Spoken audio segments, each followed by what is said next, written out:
আসসালামু আলাইকুম, কেমন আছেন সবাই? আজকে আমি আমাদের বাড়ি যাওয়ার কিছু সুন্দর মুহূর্ত আপনাদের সাথে শেয়ার করব। বাড়ি যাওয়ার আগে সবচেয়ে ইম্পর্ট্যান্ট কাজ হলো ব্যাগ গোছানো। আমরা যখন বাড়িতে যাই প্রিয় মানুষদের সাথে দেখা করতে, তখন বাড়িতে সব কিছু থাকলেও কিছু ইম্পর্ট্যান্ট জিনিস থাকে যা আমার নিজের ছাড়া অন্য কারো জিনিস দিয়ে চলা যাবে না।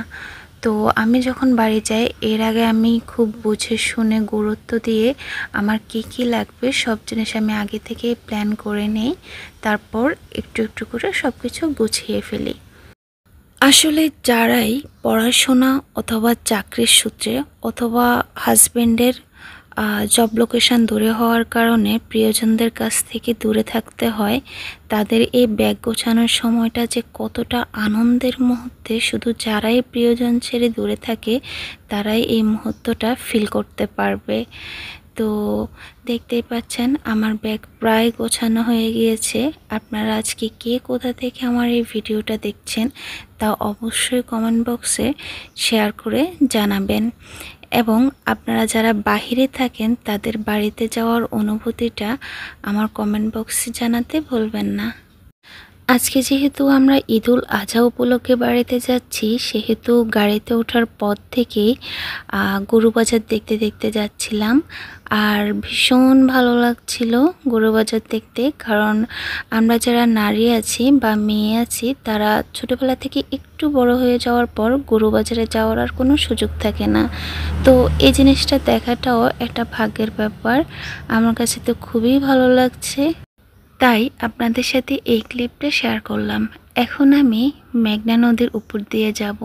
যখনই ঢাকা থেকে মেঘনা নদীর উপর দিয়ে যাই তখনই মনের মধ্যে অন্যরকম একটা আনন্দ চলে আসে যে মেঘনা নদীটা পার করলেই আমি আমার প্রাণের শহর, আমার জন্মস্থান, সেখানে আমি সেই জেলাতে ঢুকে যাব।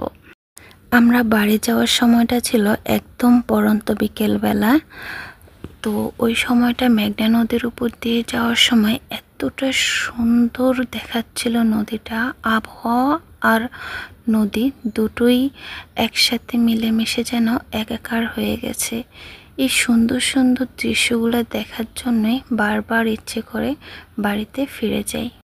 আমি যখনই মেঘনা নদীর উপর দিয়ে যাই তখনই আমার অনুভূতিটা এতটা ভালো থাকে যে আনন্দে আমার মনটা ভরে ওঠে যে অনেক দিন পর আমি আমার রক্তের সম্পর্কের মানুষ, কাছের মানুষ, প্রিয় মানুষ, আত্মীয় স্বজন সবার সাথে দেখা করতে পারবো, সবাইকে কাছে পাবো, মন ভরে হাসবো, আনন্দ করব, কথা বলবো প্রাণ খুলে, প্রকৃতির কাছে থাকবো। তো ওই মাটির মানুষগুলোর কাছে ঢাকার ইট পাথরের যে শহর আছে, জাঁকজমকপূর্ণ শহর, এটা যেন কিছুই না। তো আমি আমার শহরে ঢুকে গেলাম। এখন আপনারা যে যেখান থেকে এই ভিডিওটা দেখছেন তারা দেখেই বলতে পারেন কি না আমার জেলা শহর আসলে কোনটা। তো আপনারা কমেন্ট করে জানাবেন, আমি অবশ্যই আপনাদের কমেন্টগুলো পড়ব।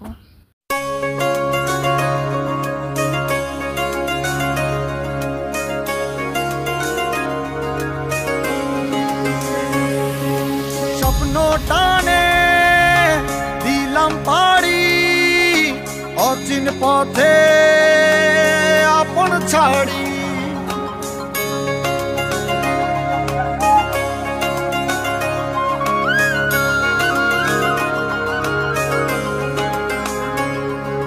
স্বপ্ন টানে দিলাম পাড়ি অচিন পথে আপন ছাড়ি, পেছন ফেলে উঠান বাড়ি প্রিয় মুখার স্মৃতির সারি, মন বলে চল ফিরে